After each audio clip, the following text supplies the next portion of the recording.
नमस्कार दोस्तों, डीरोना study point में आपका स्वागत है।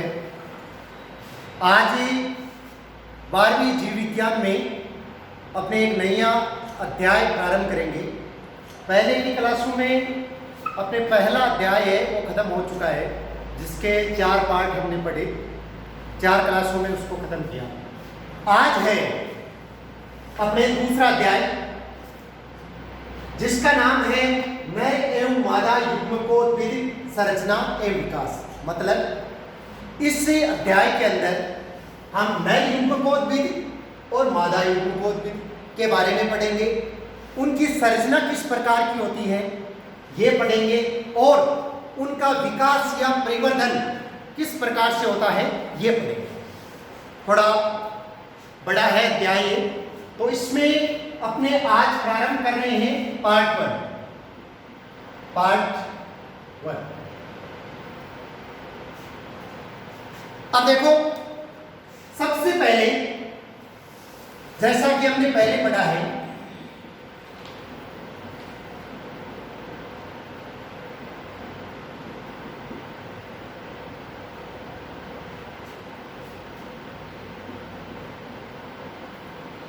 जैसा कि हमने पहले पढ़ा है कि आवृतबीजी पादप होते क्या हैं, आवृतबीजी पादपों के बारे में हमने विस्तार से पढ़ा है, और पुष्प लैंगिक जनन की क्रिया किस प्रकार से होती है उसके बारे में भी हमने पढ़ा है। आज हम क्या पढ़ेंगे कि जो पुष्प के विभिन्न भाग हैं उनकी संरचना किस प्रकार की होती है या उनका परिवर्तन किस प्रकार से होता है, इस बारे में हम विस्तार से अध्ययन करेंगे। तो देखो, आवृतबीजी पादपों में पुष्प, जैसा कि आपने पुष्प देखा है, तो मुख्य रूप से एक पुष्प होता है, उसके कितने भाग होते हैं? 4 भाग। ठीक है, एक पुष्प होता है, उसके कितने भाग होते हैं? 4 भाग होते हैं। सबसे बाहर का आवरण होता है जो पुष्प में, मतलब जैसे पुष्प की संरचना है तो उसके अंदर सबसे बाहर वाला आवरण है, उसको हम क्या बोलते हैं? बाह्यदल। ठीक है, इसी प्रकार बाह्यदल के अंदर का भाग होता है वो क्या कहलाता है? दल कहलाता है। और उसके अंदर का भाग क्या कहलाता है?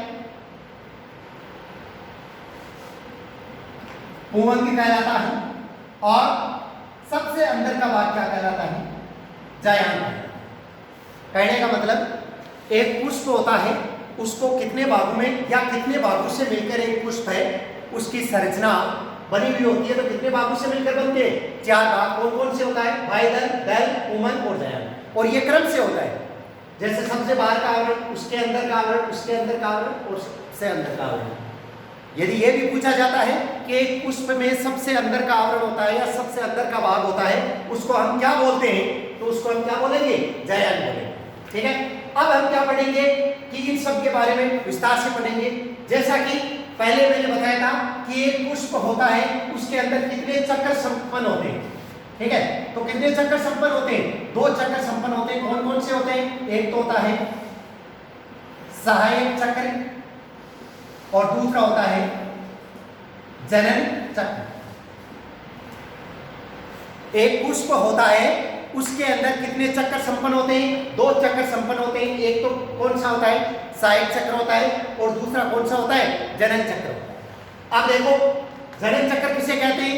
कि वह चक्र जो जनन की क्रिया में भाग लेता है उसको हम क्या बोलेंगे? जनन चक्र। और जो जनन की क्रिया में सहायक होता है उसको हम क्या बोलेंगे? सहायक चक्र।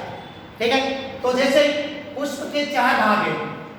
ठीक है, पुष्प के कितने भाग हैं? 4 भाग हैं। इन 4 भागों में से जनन चक्र में कौन सहायक होता है और सहायक चक्र में कौन सहायक होता है? तो सहायक चक्र में कौन सहायक होता है? बाह्यदल और दल। ये दोनों किसमें सहायक होते हैं? सहायक चक्र में। ठीक है, और जनन चक्र में कौन सहायक होते हैं? पुंवंग और जायांग। जैसा कि बाह्यदल कार्य क्या करता है? पुष्प को बाह्य सुरक्षा प्रदान करता है। ठीक है, बाह्यदल का कार्य क्या होता है? पुष्प को बाह्य सुरक्षा प्रदान करना। दल होता है, उसका कार्य क्या होता है? कि जैसे कोई भी कीट है उसको आकर्षित करना।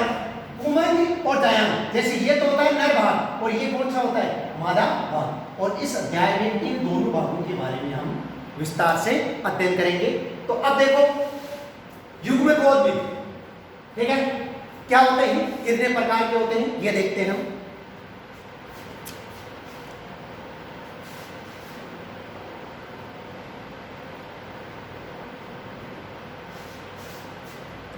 युग्म पौधविद कितने प्रकार के होते हैं, 2 प्रकार के होते हैं। पहला कौन सा होता है, नर युग्म पौधविद, और दूसरा कौन सा होता है,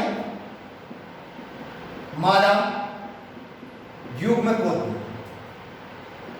इस अध्याय में इन दोनों के बारे में हम विस्तार से अध्ययन करेंगे। पहले हम किसका अध्ययन करेंगे, नर युग्म पौधविद, ठीक है। जैसे एक पुष्प होता है, उसमें नर युग्म पौधविद होता है, उसको तो हम क्या बोलते हैं, पुंकेसर बोलते हैं, ठीक है। और मादा युग्म पौधविद होता है, उसको हम क्या बोलते हैं, स्त्री केसर। जैसे एक प्रश्न बनता है कि नर युग्म पौधविद है, उसकी इकाई क्या होती है, इंपॉर्टेंट प्रश्न है, ये आप नोट लगा के लिख लेना कि नर युग्म पौधविद है, उसकी इकाई को हम क्या बोलते हैं, तो पुंकेसर बोलते हैं, ठीक है। इसी प्रकार मादा युग्म पौधविद है, तो उसकी इकाई को हम क्या बोल देंगे, स्त्री केसर, ठीक है। अब देखो सबसे पहले हम अध्ययन किसका करेंगे, नर युग्म पौधविद। नर युग्म पौधविद है, उसकी इकाई क्या होती है, पुंकेसर, ठीक है। नर युग्म पौधविद होता है, उसकी इकाई को हम क्या बोलते हैं, पुंकेसर, जिसका दूसरा नाम क्या होता है, पुंकेसर का दूसरा नाम क्या होता है, पुंकेसर या लघु बीजाणुधानी, लघु बीजाणुधानी, ठीक है। पुंकेसर होता क्या है, नर युग्म पौधविद की इकाई होती है, वो पुंकेसर होता है, ठीक है।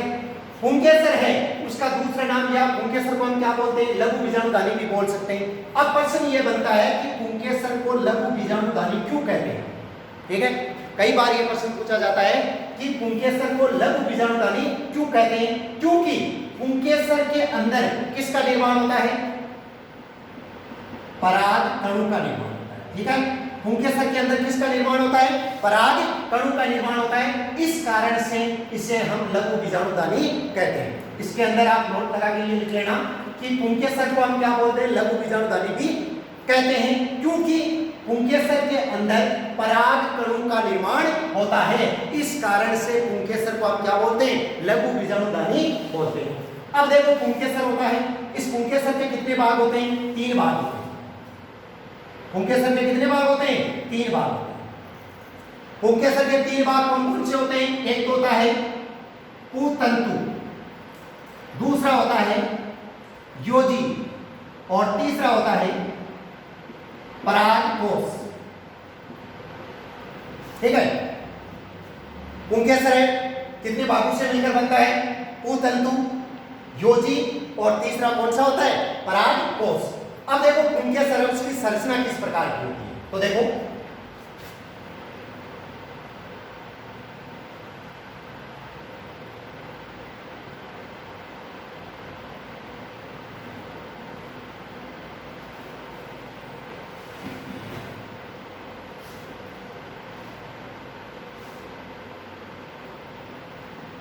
एक पुंकेसर है, उसकी इस प्रकार से संरचना होती है।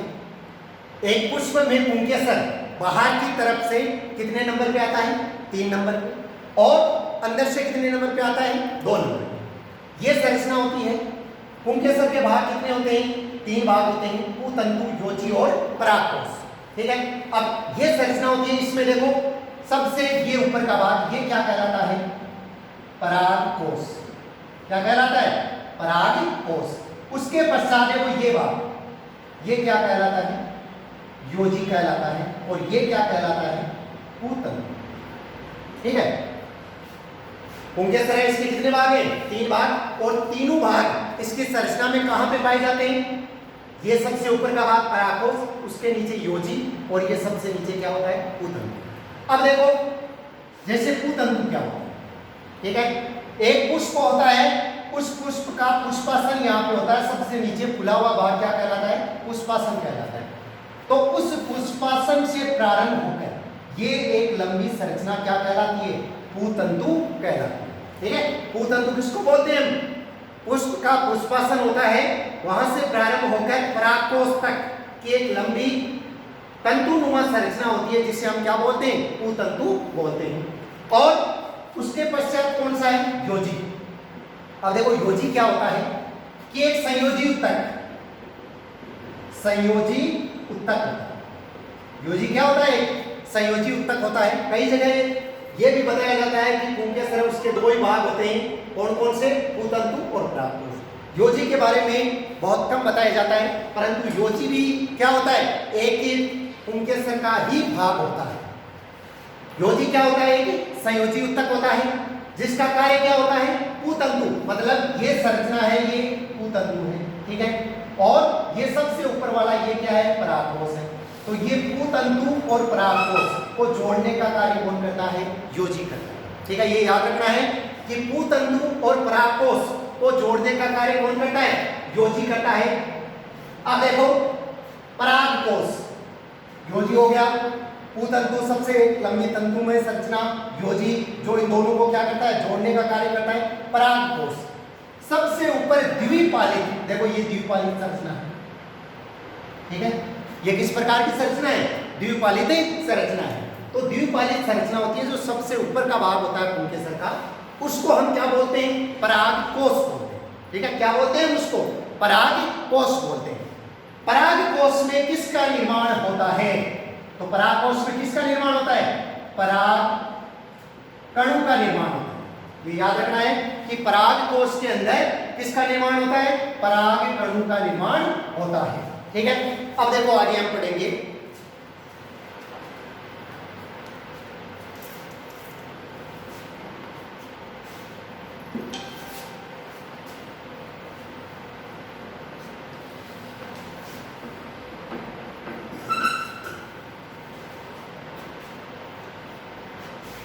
देखो बीजाणुधानी या परागकोश का परिवर्तन। परागकोश होता क्या है, पुंकेसर के सबसे ऊपर की द्विपालित संरचना को हम क्या बोलते हैं, परागकोश बोलते हैं। और परागकोश का परिवर्तन मतलब ये किस प्रकार से निर्मित होता है, ठीक है। तो परागकोश का परिवर्तन है वो कितनी कोशिकाओं से मिलकर होता है, दो कोशिकाओं से मिलकर होता है, ठीक है। ये प्रश्न याद रखना है कि जब परागकोश का परिवर्तन होता है तो उसमें कितनी कोशिकाएं सहायक होती है, दो कोशिकाएं होती है, जिसमें पहली तो होती है प्राथमिक,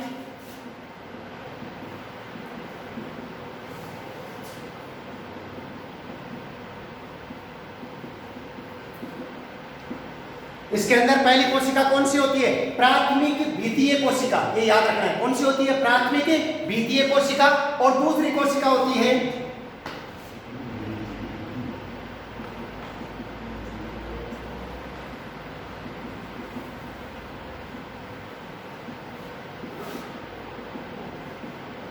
देखो प्राथमिक बीजाणुजनन कोशिका।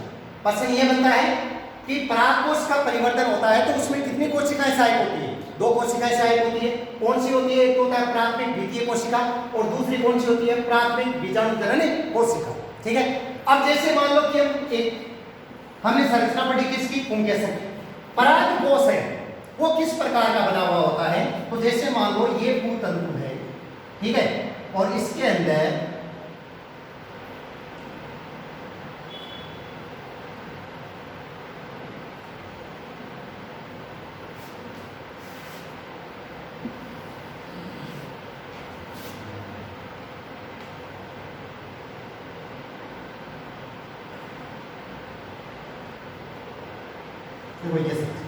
ये संरचना होती कौन सी है कि ये हमने ये पढ़ा था ना, इसमें ये द्विपालित संरचना होती है, ठीक है। उस द्विपालित संरचना किस प्रकार की होती है, ये होती है, और इसके अंदर ये चार स्तर पाए जाते हैं, ये चार संरचनाएं पाई जाती है, ठीक है।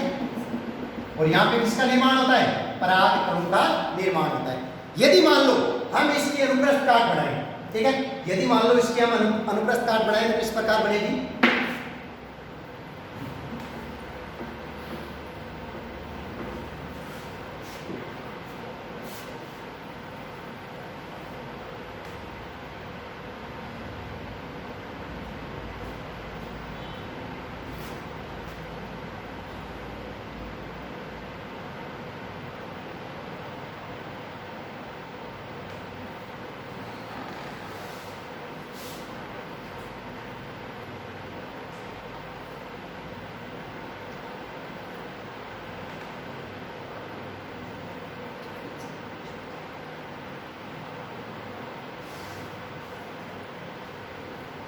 ठीक है।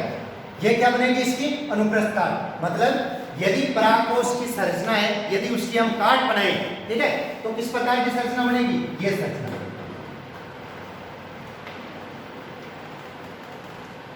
और इस संरचना में यहां पे किसका निर्माण होगा, परागकणों का निर्माण। यहाँ पे किसका निर्माण होगा, परागकणों का निर्माण होगा। मतलब ये पूरी संपूर्ण संरचना बनेगी जिसके अंदर किसका निर्माण होगा, यहाँ पे परागकणों का निर्माण होगा। और ये जितनी भी दिखेगी, ये क्या दिखाई देगी, कोशिका, ये कोशिका, ठीक है।